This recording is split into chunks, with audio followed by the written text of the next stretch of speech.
အားလုံးပဲမင်္ဂလာပါရှင်ခေတ်သစ်မန္တလေးသတင်းဌာနကနေနောက်ဆုံးရရှိထားတဲ့သတင်းများကိုတင်ဆက်ပြီးတော့မှာဖြစ်ပါတယ်အစီအစဉ်လေးမစခင် channel လေးကို like and subscribe လုပ်ပါဖို့လည်းမေတ္တာရပ်ခံလိုပါတယ်အခုပထမဆုံးတင်ဆက်ပေးမယ့်သတင်းကတော့စကိုင်းတွင်စစ်တပ်စစ်တောင်းကိုမိုင်းဆွဲတိုက်ခိုက်မှုစစ်သားများထိခိုက်ဒေဆုံးမှုရှိတဲ့ဆိုတဲ့သတင်းကိုတင်ဆက်ပြီးတော့မှာဖြစ်ပါတယ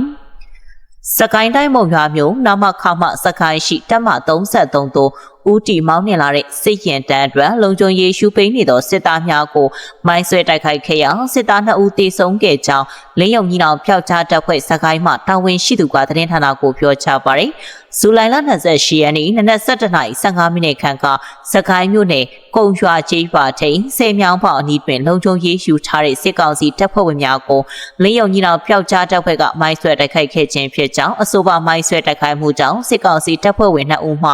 နေရာတွင်ပင်ပွဲချင်းပြီးတည်ဆုံခဲ့ပြီးအများပြားထိခိုက်ဒဏ်ရာရရှိခဲ့ကြောင်းသိရပါတယ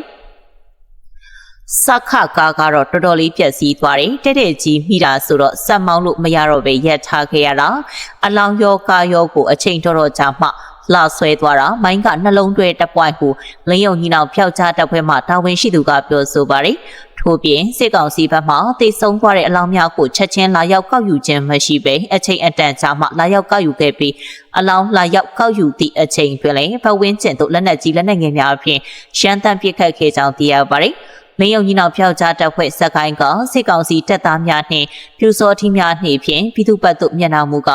ပြည်သူရင်ခွင်တို့ခိုလုံကြရန်နောက်ဆုံးအချိန်သတိပေးထားပြီးထို့သို့ခိုလုံခြင်းမရှိပါကအချိန်နေရာမရွေဆက်လက်တိုက်ခိုက်သွားမည်ဖြစ်ကြောင်းပြောဆိုထားပါတယ်ဆက်လက်ပြီးမုံရွာတွင်8ရက်ဆက်တိုက်စစ်တပ်ကလူငယ်များကိုရှိုင်းနှက်ဖမ်းဆီးပြီးပေါ်တာဆွဲလူငယ်150ခန့်ဖမ်းဆီးခံရကတဦးလျင်ငွေကျပ်350အထိဖြင့်ပြန်ရွေးခိုင်းနေဆိုတဲ့ကိုတင်ဆက်ပြီးတော့မှာဖြစ်ပါတယ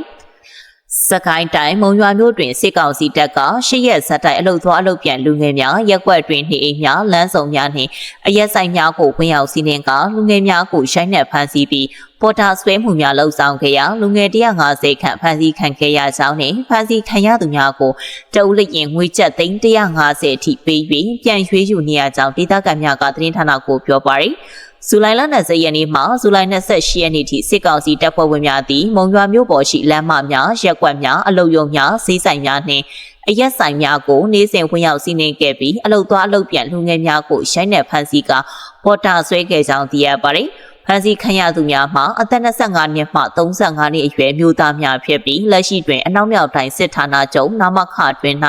ထိန်းသိမ်းထားကြောင်းဒေသခံများကပြောဆိုပါတယ်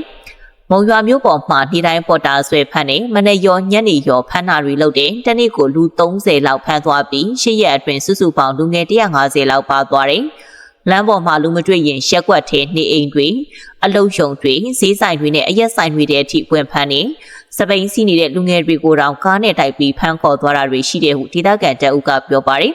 ်တအုပ်ကအများဆုံး350အထိပေးပြီးပြန်ရွေးရတယ်ရွှေစုံရွာကလူငယ်တချို့ဆိုရင်320နဲ့ပြန်ထုတ်ရတယ်အလုယုံကအလုသမားတွေဆိုရင်300လောက်ပေးရတယ်ငွေကြေးမတက်နိုင်တဲ့မိသားစုတွေကတော့380 80လောက်နဲ့ပြန်ရွေးရတာတွေရှိတယ်အခုချိန်ထိလူငယ်30ရောက်လောက်ပဲပြန်ထွက်လာသေးတယ်ဟု၎င်းကဆိုပါတယ်ဆက်လက်ပြီးမြေပြင်တွင်လက်စားမှုနှင့်ဖမ်းဆီးငွေတောင်းမှုများတောင်းကျမ်းနေချိန်စစ်မှုထမ်းဥပဒေကိုဆက်လက်ကျင့်သုံးမည်ဟုရွှေတုသမရကအတည်ပြုတယ်ဆိုတဲ့ကိုတင်ဆက်ပြီးတော့မှာဖြစ်ပါတယ်မြေပြင်တွင်စစ်မှုထမ်းဥပဒေကိုအကြောင်းပြကလက်စားမှုဖမ်းဆီးငွေတောင်းခံမှုများနှင့်အရမငွေကြေးကောက်ခံတဲ့အယောင်းဝယ်ဈေးကွက်များကျေပြတ်နေချိန်တွင်အဆိုပါဥပဒေကိုဆက်လက်ကျင့်သုံးသွားမည်ဟု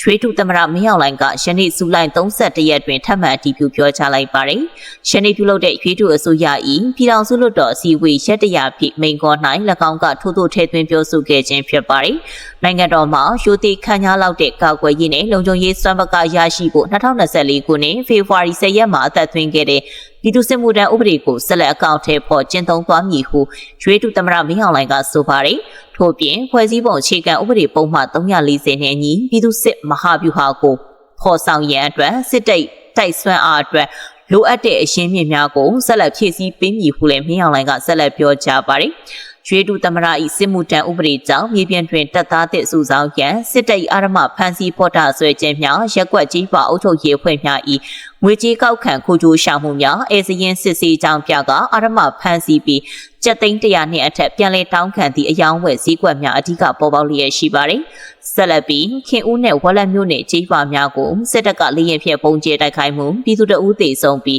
2ဦးထိခိုက်ဒဏ်ရာရတဲ့ဆိုတဲ့ကိုတင်ဆက်ပြီးတော့မှာဖြစ်ပါတယ်။စကိုင်းတိုင်းခင်ဦးမြို့နယ်ရှိကြေးရွာများကိုအကြမ်းဖက်စစ်တပ်ကတိုက်လေရင်ဖြင့်ပုံကျဲတိုက်ခိုက်ခြင်းကြောင့်ပြည်သူတအုပ်သေဆုံးပြီး2ဦးထိခိုက်ဒဏ်ရာရရှိခဲ့ကြောင်းဒေသခံပြည်သူများကသတင်းဌာနကိုပြောကြားပါတယ်။ဇူလိုင်လ30ရက်နေ့မော်လယ်3နာရီခန့်တွင်အကြမ်းဖက်စစ်တပ်တရားဥပဒေတမှတက်လာသောဂျက်ဖိုက်တာတစ်စီးသည်ခင်ဦးမြို့နယ်ထနောင်းကိုင်းလေးကျေးရွာအနီးနှင့်ကျေးရွာတွေကိုဘုံ3လုံးကျဲချတိုက်ခိုက်ခဲ့ကြောင်းသိရပါသည်အဆိုပါဘုံကျဲတိုက်ခိုက်မှုတွင်ကျေးရွာအနီးရှိလေကွင်းတွင်ကြားရောက်ပေါက်ခွဲခဲ့ပြီးရာခင်းထင်း၌နွားချောင်းနေသောအသက်50ဝန်းကျင်ရွယ်ဦးမောင်မောင်ဖုံးထိမှန်သိဆုံးပြီးရွာထဲသို့ကြားရောက်ခဲ့သောဖုံးကြောင့်အမျိုးသမီးတဦးလည်းထိခိုက်ဒဏ်ရာရှိခဲ့ကြောင်းသိရပါသည်စစ်တပ်ကရွာတဲ့နှင့်ရွာပြင်ကိုတိုက်ပွဲဖြစ်တာလည်းမရှိဘဲနဲ့အကြောင်းမဲ့ဘုံကျဲတိုက်ခိုက်သွားတာပါပြည်သူတအုပ်သေဆုံးပြီးတအုပ်ထိခိုက်ဒဏ်ရာရတဲ့ဟုဒေသခံပြည်သူတအုပ်ကပြောဆိုပါတယ်အလားတူဝက်လက်မြို့နယ်ရှိချမ်းငပတ်ချောင်းကြီးပါကိုလည်းစစ်တပ်ကလေရင်2ဆင်းဖြင့်ဖုံးကျဲတိုက်ခိုက်ခဲ့သောကြောင့်ပြည်သူတအုပ်ပြင်းထန်ဒဏ်ရာရရှိခဲ့ကြောင်းဝက်လက် information network မှတာဝန်ရှိသူကသတင်းဌာနကိုပြောကြားပါတယ်ဇူလိုင်လ30ရက်နေ့ည9:30မိနစ်ခန့်တွင်ဝက်လက်မြို့နယ်အရှိချမ်းငပတ်ချောင်းရွာအနောက်ဘက်အမှတ်3လမ်းဤအနီးကိုအကြမ်းဖက်စစ်တပ်တရားဥပဒေတပ်မှတလာသောဂျက်ဖိုက်တာ2စီးဖြင့်လေကြောင်းတိုက်ခိုက်မှု2ကြိမ်ပြုလုပ်ခဲ့ကြောင်းသိရပါသည်။ကိတ္တမန္တလေးသတင်းဌာနရဲ့နောက်ဆုံးရရှိထားတဲ့သတင်းများတင်ဆက်မှုကိုဒီမှာပဲရနာပါရစေ။နောက်နေ့တွေမှာလည်းသတင်းထူးများတင်ဆက်ပြီးနေမှာမို့စောင့်မျှော်ကြည့်ရှုဖို့တိုက်တွန်းလိုပါတယ်။အဆုံးထိကြည့်ရှုအားပေးကြတဲ့အတွက်ကျေးဇူးအထူးတင်ရှိပါတယ်ရှင်။